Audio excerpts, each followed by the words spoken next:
Ẹ káàárọ̀, ẹ káàsán, ẹ káalẹ́ àti ibi tẹ́ ti ń wò wá. This is CROSSBLOGXTV. Don't forget to subscribe, like and share. Lórí awuyewuye tó ń lọ lórí ọ̀rọ̀ Yorùbá Nation, pé ṣé wọ́n máa pín àti freedom olóyè Sunday Igboho, òun ni bàbá confam ti jáde láti ṣe àwọn àlàyé kọ̀ọ̀kan nígbà tí Alore TV ń béèrè àwọn ìbéèrè tó lágbára lọ́wọ́ bàbá pé ẹ wá ṣé Olúwa ló fi hàn yín ni o pé Nàìjíríà máa pín àbí Olúwa ló fi ìrìn àjò Sunday Igboho wọ̀nyí kẹ́ tó tẹ̀lé Yorùbá Nation, kí ló mú yín tẹ̀lé Yorùbá Nation àti kí ni ipa tẹ́ kó nínú Yorùbá Nation. Òun ni bàbá yìí ṣe àlàyé o pé tí ó bá ń ṣe pé Olúwa fi hàn àwọn láti tẹ̀lé Yorùbá Nation, àwọn ò ní tẹ̀lé Yorùbá Nation torí kì í ṣiṣẹ́ Olúwa, bọ̀ torí pé Olúwa fi hàn àwọn pé ìlú yìí máa pín, àwọn dẹ̀ gbọ́dọ̀ gbé ìgbésẹ̀ yìí, òun ló mú àwọn gbé ìgbésẹ̀ yìí. Kò síbi táwọn ò tẹ̀lé Sunday Igboho dé, nígbà tí Sunday Igboho gan ní problem délùú Kotonu délùú everywhere. So wọ́n dẹ̀ láwọn ṣàlàyé fún Koiki Media pé kíní yóò ní pín o, láìsí ìjà láìsí bàjẹ́ sílẹ̀ o, ká máa rò pé ó máa wà ní platter of gold pé kò ní ṣe é ṣe o. Wọ́n dẹ̀ ròyìn pé àwọn ìjọba wọn ò fẹ́ fún kíní láyé àtàwọn ọba kọ̀ọ̀kan, wọ́n dẹ̀ gbé ìgbésẹ̀ ńlá láti block ẹ̀, ṣùgbọ́n Olúwa ti ṣèyanu láti tú Sunday sílẹ̀ nísìnyí. Òun ni wọ́n ṣàlàyé fún Alore TV pé n tó máa wọn tẹ̀lé Sunday Igboho ní pé àwọn gbóhùn Olúwa ni. Ẹja jogbo ẹ̀kúnrẹ́rẹ́ láyé lẹ́nu bàbá confam JPD CROSSBLOGXTV. Don't forget to subscribe, like and share. Drop opinion yín sínú comment. Ọ̀rọ̀ Sunday Igboho bó lè ṣe pàdé kákẹ́ tó wọnú ọ̀rọ̀ Yorùbá Nation rárá, kí ni àjọṣepọ̀ àti Sunday Igboho olóyè Sunday Adéyẹmọ Igboho. Ohun tí mo mọ̀ nípa bàbá wa, kò sẹ́ni tó bá ẹni tí o lọ bá tó gbẹ̀ tọwọ́ tẹsẹ̀. Tá a bá perú ẹni bẹ́ẹ̀ ní bàbá, ṣé èèyàn ṣí ọ̀rọ̀ sọ ní bàbá. Nígbà kan tá a bá ní bàbá wa Sunday Igboho, àwọn kan máa attack mi pé will a prophet of God calling somebody bàbá wa Sunday Igboho. Ọmọ sọ bẹ́ẹ̀ sí ń gbà. Yes, Yorùbá ti struggle Yorùbá Nation yìí lọ, but now ẹni tí èèyàn wọlé lọ bá tó dẹ̀ gbà wá tọwọ́ tẹsẹ̀, ṣe ń gbọ́ mi, ṣé ẹni yìí ò tó kéèyàn pè ní bàbá wa. He's a man of policy, he's a man of principle, he's a man that love people. Sunday Igboho ọmọ Adéyẹmọ is a man that give everybody free access to know him. That is all. Ẹ ṣe lórí sá. Bàbá tá a bá sọ nípa ọ̀rọ̀ Yorùbá Nation, ìgbà tí wọ́n ti ẹ̀ ń gbé ká tó ń gbé lọ́tún tó ń gbé lọ́sì, ipa wo ni bàbá confam kó ń gbà náà? Ara wọn lẹ wà ní abẹ́yìn kan ń gbàdúrà lẹ́gbẹ̀ẹ́ kan. Èkíní à ń jáde, ẹ mọ sọ fún mi pé bí ènìyàn kan bá ní òun ò mọ̀ wá, á jẹ́kun nínú àwọn ọ̀tá wa. Kò wá sí bá a ṣe fẹ́ ṣe tá à ní ṣe kí ni tá à ní lọ́tà. Now kò sẹ́ni tó máa lóhun ọmọ bàbá confam o, àjọgbé náà ni, àjọ sáré ẹ̀ náà ni. Orí ṣé ti mídíà ni ká sọ ni, ṣé pé ká kú òun bíbà ká máa lọ sí Ìbàdàn ni ká sọ ni, ṣé ká kú òun bíbà ká lọ bá wọn ní Kútọ̀nù ni ká sọ ni. Ẹ dé Kútọ̀nù. Ṣé yẹn ni ká sọ ni? Ṣé gẹ́tì mi ẹni tá à ń pè ní Sunday Igboho yìí, bí àwọn èèyàn ò bá mọ̀ wọ́n in other faces, ẹni yẹn ò tí ì mọ ẹni tó ń pè Sunday Igboho. Is a man that is free. Tó pé ó bìlífù wípé ọ̀tọ̀ ní ogun, ọ̀tọ̀ ní wípé àní Ọlọ́run òun ni aláàbò ẹ̀mí òun. A tó lè rí wòlíì kó tó tẹ̀lé ìjàngbara afẹ́dádúró Yorùbá Nation gbọ́dọ̀ wà, a gbọ́dọ̀ kú ní, a gbọ́dọ̀ lọ ní, wàhálà ipò ìdààmú ipò. Ṣé a ṣí lójú nínú ẹ̀mí lọ́run ni pé Yorùbá Nation yóò tẹ̀lé wọn? Àbẹ́yìn kan ṣáà kan tiẹ̀ ní ká bá wọn ṣe bóyá tiẹ̀ lè níbi já sí. Jerry, question tí ẹ béèrè yìí, question tó dùn mọ́ mi nínú ni o. Ó yá. Mi ò déédé tẹ̀lé ìrìn àjò Yorùbá Nation. Àwọn tó mọ̀ mí kí wọ́n máa gbọ́ mi. Olúwa wí pé Nàìjíríà máa pín. That is number one. Ìdóhùn ni o. Olúwa ń sọ. Ìkejì, Olúwa wí pé Yorùbá Nation máa jáde lára wọn. Gbogbo ẹni tó wò mí kó tún máa, tí wọ́n mọ̀ mí dáadáa pé mo ti sọ àsọtẹ́lẹ̀ yìí, ẹ jẹ́ kí wọ́n máa já mi. Ìkejì nìyẹn, Olúwa wí pé Yorùbá Nation máa kí ni ó máa jáde lára wọn. Ìkẹta, Olúwa sọ wípé àwọn politician yìí wọn ò ní jẹ́ kẹ́ ẹ lọ lọ́wọ́ ẹ̀rọ o. ìgbà tá a wá gbọ́ yẹn lẹ́nu olúwa kí ni a wá fẹ́ ṣe. kí ló nà àbáyọ. bẹ́ẹ̀ ni gbogbo wọn ò fẹ́ yí máa sọ́ńdà yẹn nígbà tó yá tí wọ́n rí i pé gbogbo ohun tí mo sọ yìí ó ti padà já sí bí mo ṣe sọ bẹ́ẹ̀ ni Koiki gan padà bọ́ta tó wá bẹ̀rẹ̀ sí ń jáde pé ogun ni o lẹ́yìn náà tí olúwa ti sọ pé àwọn politician yìí wọn ò ní jẹ́ ká lọ mọ́ wọn ò ní jẹ́ àlọ́ àfi tá a bá sáré ẹ̀ olúwa kí ni ká ṣe olúwa ní àfi tá a bá já ogun nìkan ló lè gba Yorùbá nation láì wá sí ogun títí tí mo fi ń bá yín sọ yìí bàbá olótú títí tí mo fi ń bá yín sọ yìí láì sí ogun Yorùbá nation ò lè wá sáyé láyé àti láyéláyé kìdẹ̀ ń ṣe ogun kí wọ́n rán wa káwọn kan wá lọ sí kínní o ọ lọ sí Ọjọ́ta wọ́n lọ campaign wọ́n wá ń rìlíìsì ìbọn ẹ wá ń sá kì í ṣerú ogun yẹn. The other time tó jẹ́ kí a wà ní Ọjọ́ta nígbà tí wọ́n fẹ́ ṣe rally ńlá tó strong gan ṣe báwọn èèyàn náà ló pè wá kẹ́ lè rí ìdí tẹ́pẹ́ mo máa bá yín sọ̀rọ̀ tó jẹ́ kí n sọ lẹ́ni kẹ́ lè rí ìdí tó yẹ pé ọ̀rọ̀ àgbà kò ṣe fi ṣeré ọ̀rọ̀ àgbà ò ṣe fi ṣeré o ẹni tó bá fi ọ̀rọ̀ àgbàlagbà ṣeré ìdí dà kó fi ayé ẹ̀ kó fi ta yín ìdí dà kí ó mú ayé ẹ̀ lélẹ̀ wọn ò dẹ̀ ní fún ní compensation ta ló rántí àdògán lẹ́nu ó ti lọ má fọ̀rọ̀ àgbàlagbà ṣe màjàmásá la fi ń ma kíkanjú lójú ogun mo ti prepare gbogbo nǹkan ogun ti wà ńlẹ̀ ẹni tó mọ̀ mí ẹni tí yóò mọ̀ mí ló fi mí ṣeré gbogbo nǹkan ogun ti wà ńlẹ̀ aṣọ ogun everything ti wà ńlẹ̀ àfi tí àwọn tí wọ́n ń wò wáyìí tó bá jẹ́ wípé ṣe ọ̀tá Ọlọ́run ni wọ́n gbogbo ẹ̀ ti wà ńlẹ̀ èmi ò mọ̀ báwọn àǹtí mi ti wà sálẹ̀ àwọn tani àwọn àǹtí mi gbogbo wọn wà nísàlẹ̀ bẹ́ẹ̀ ni àwọn kan náà dẹ̀ ń pè wá even látọ̀dọ̀ àwọn Koiki pé ẹ má lọ kàn pé ẹ̀yin lọ dá ojú sọ wọ́n dá ojú sọ wá tí Koiki gan bá wà ń bẹ̀ níjọ́ yẹn náà máa dóhùn náà tọ́ba dẹ̀ gbé bí kéèsì Kánú ṣe rí ni kò sí ẹ̀ ṣe máa rí ìyẹn Koiki mo fi ẹni tó bá pé níjọ́ yẹn ni Koiki wà ń bẹ̀ níjọ́ yẹn bí kéèsì Kánú ṣe rí ni kéèsì Koiki máa rí ṣe get it because they are a figure we are figure àwọn ọ̀rọ̀ ń jáde gidi gan publicity yẹn lọ gan serious publicity they are watching us so therefore ìjọba ń wò yín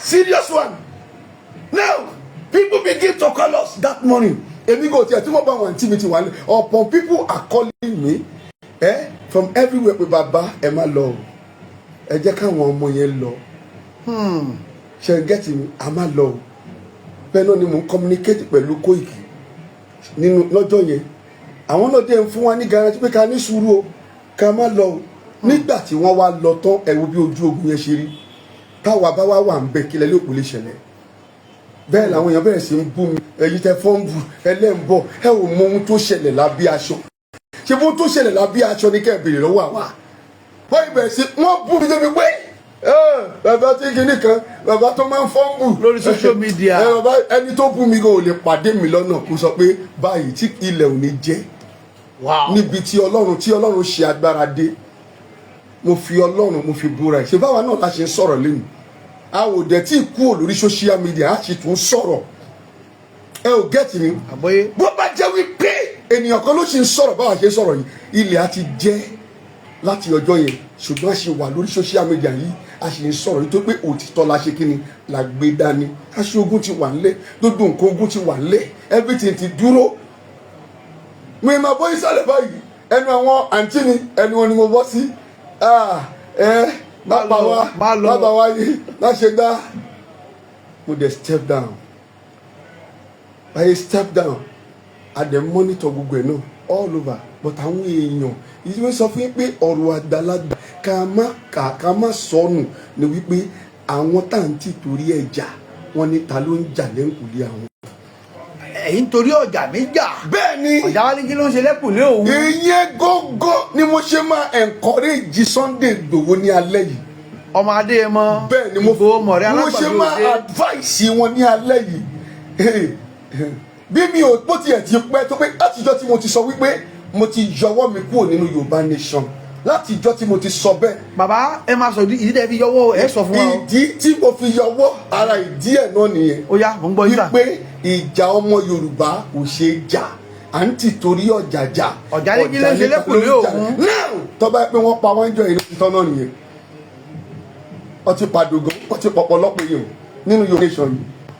Olúwadé ń tẹnumọ́ Nàìjíríà yìí máa pín ṣe pé bí padà ẹ wo rẹ́kọ̀dù mi látọdún yẹn ohun tí mo sọ yìí yóò yí padà ṣùgbọ́n Olúwa ló sọ ẹ ṣe àrídógó tàwọn átìsì níjọ́ tẹ wá Olúwa sọ pé pósí tó wà nílẹ̀ fún àwọn átìsì bàbá nínú ọdún yìí ó lé ní 27 ṣebí èèyàn mẹ́rin kan ló tún ti kú lẹ́nu ọjọ́ mẹ́ta yìí kọlọ̀ ń ṣọ́ wa ń bẹ̀. ṣé ẹjọ́ mi ṣebí ohun tó Olúwa sọ ni ohun tá a rí nìyà ẹ ò gẹ́tì mi sà Olúwa ló sọ tó bá ti lè jẹ́ pé Olúwa ló sọ we follow it now nígbà tó dẹ̀ sọ tẹ́lẹ̀ kẹta pé wá àwọn politician yìí ò ní jẹ́ ẹ lọ lọ́wọ́ ẹ̀rọ Olúwa kí ni ká ṣe Olúwa ní àfi tí a bá ja ogun kò dẹ̀ ń ṣe ogun tó máa bẹ̀rẹ̀ sí yìnbọn táwọn máa sá ogun no retreat no surrender láti fi dá Yorùbá nation ẹ ṣe olótú gẹ́gẹ́ bí ohun tí ẹ bìrì lọ. ẹ wá ní mọ̀ràn lẹ ẹni nǹkan tẹ́ fẹ́ sọ fún Sunday Igboho lásìkò yìí kí lè fẹ́ sọ fún kí lọ̀rọ̀ yín kí ni ìmọ̀ràn yín. ìmọ̀ràn tèmi o fún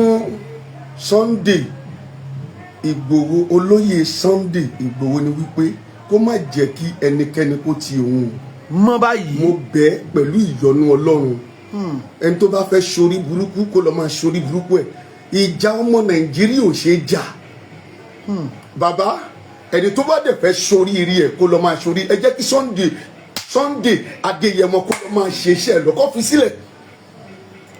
ṣé kó túwọ́ ní ọ̀rọ̀ Yorùbá ló ṣe ni. ó máa túwọ́ ni mo fi tí wọn ò bá ti lè jagun tí Yorùbá ò bá ti lè jagun òun ni mo sọ yìí Olúwa ló sọ wọn ò lè rí Yorùbá nation gbà kó dẹ̀ máa pa ẹni ẹlẹ́ni.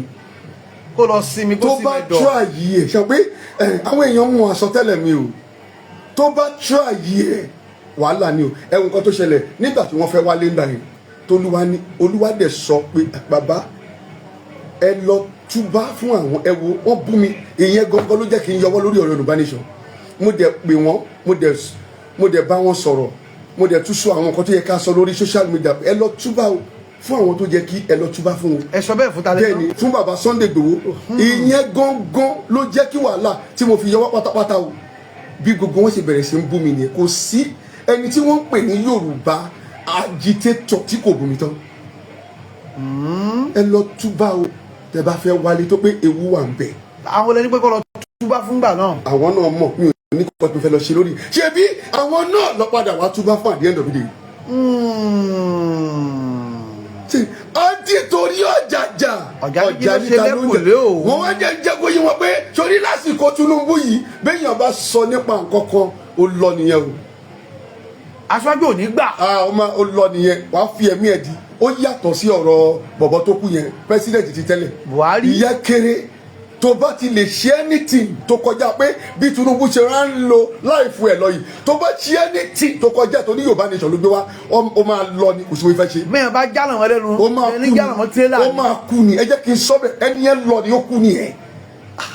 ìyẹn ni mo sọtọ́ ní kí n mórí wá ìyẹn ni mo sọtọ́ ní kí n mú ọrùn wá ṣe gẹ́tì mi ṣe bí Olúwa ló ń fi ìran wọn wá tí wọn ò bá dẹ̀ ti wá gbọ́ ìran yìí wọn we need to withdraw and I withdraw. àwọn agitator wa bẹ̀rẹ̀ sí ń bú mi àwọn agitator wa bẹ̀rẹ̀ sí ń sọ̀rọ̀ sí mi.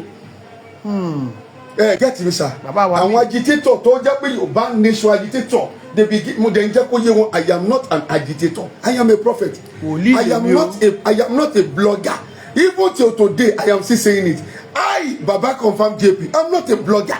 I am not an agitator, but it is God that is direct. Tí ẹ ò bá dẹ̀ ti jẹ́ kí Ọlọ́run kó direct step yìí, ikú tó dà lẹ́gbọ̀dọ̀ máa padà kú.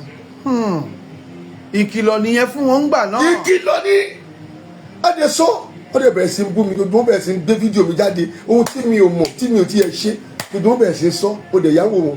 Àwọn àgbàlagbà tó wà lókè òkun tó pé gbogbo wọn náà lọ ń pè mí, kò sí bọ́dì tí wọ́n dá sílẹ̀ lórí Yorùbá nation tí kì í pè mí, ẹ̀dá ni kì í ní sùúrù.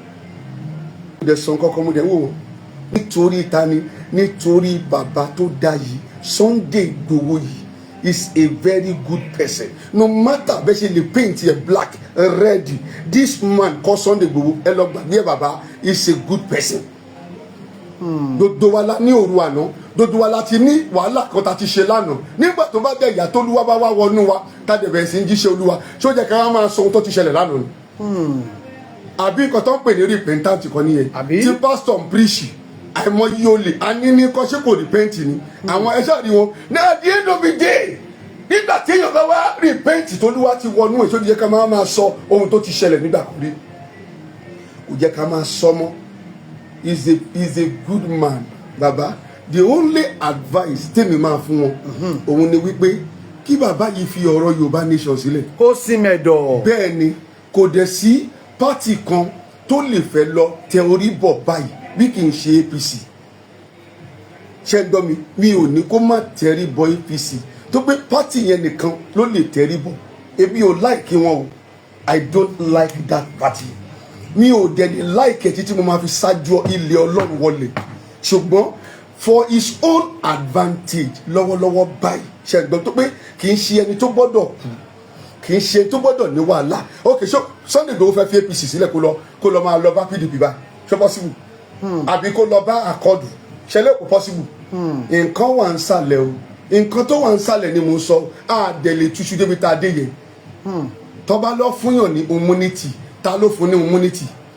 àkànbí ọmọ olódòdó ni. bó ṣe rí nìyẹn so therefore ó bá wá ní pé ókè òun sì fẹ́ máa ṣe politician òun sì fẹ́ máa ṣe ibi tó lè dúró sí nìyẹn kó dẹ̀ ọ̀rá fi sùúrù kó fi lo ìṣẹ̀mí ayé ẹ̀ ó tán kí ìyàwó àtàwọn ọmọ kí wọ́n lè jèrè ẹ̀ kí bàbá yẹn gan lè jèrè ara ẹ̀ lọ́jọ́ ọ̀la. tẹ́ ẹ bá lè rí àmì ṣe gbogbo ogun tó lóhùn ní gbọ́ tó lóhùn ní gbà lórí ayé yín iná agbára Ọlọ́run máa jó dànù. Kí lè nǹkan tẹ̀ ń là kọjá tó dàbí pé ẹ ti wá ọ̀nà àbáyọ ṣùgbọ́n tí ẹ ti rí ọ̀nà àbáyọ ẹ ti pàdé wòlíì yín ló fà ṣùgbọ́n arán mi sí ọ lónìí dádì arán mi sí ọ lónìí mọ́mì Olúwa lòun fẹ́ ṣe nǹkan ńlá nínú ayé yín Olúwa sọ wípé gbogbo tẹ̀ ń là kọjá yẹn òun fẹ́ fi òpin sí kí nìkan tẹ̀ ń là kọjá lórí ìgbéyàwó ni lórí ọmọ ni lórí iṣẹ́ ni níbi gbogbo ni bóyá ogun kan ló dàbí pé ogun yẹn le ẹ ti gbìyànjú kò tí ì sí ọ̀nà àbáyọ ẹ jẹ́ àjọ gbàdúrà ẹ jẹ́ àjọ wọ́ ojú Olúwa kí làṣírí ogun yẹn gangan ẹ jẹ́ àjọ wádìí lọ́wọ́ Ọlọ́run ká dẹ̀ mọ ọ̀nà àbáyọ ẹ̀rọ ìbánisọ̀rọ̀ tẹ́ fi pè mí fún àdúrà àti ọ̀nà àbáyọ òun náà ni +234 70 25 47 5427 +234 70 25 47 5427 bẹ́ẹ̀ ṣe ń pè mí fún àdúrà lórúkọ Jésù ẹ máa rí ìyanu.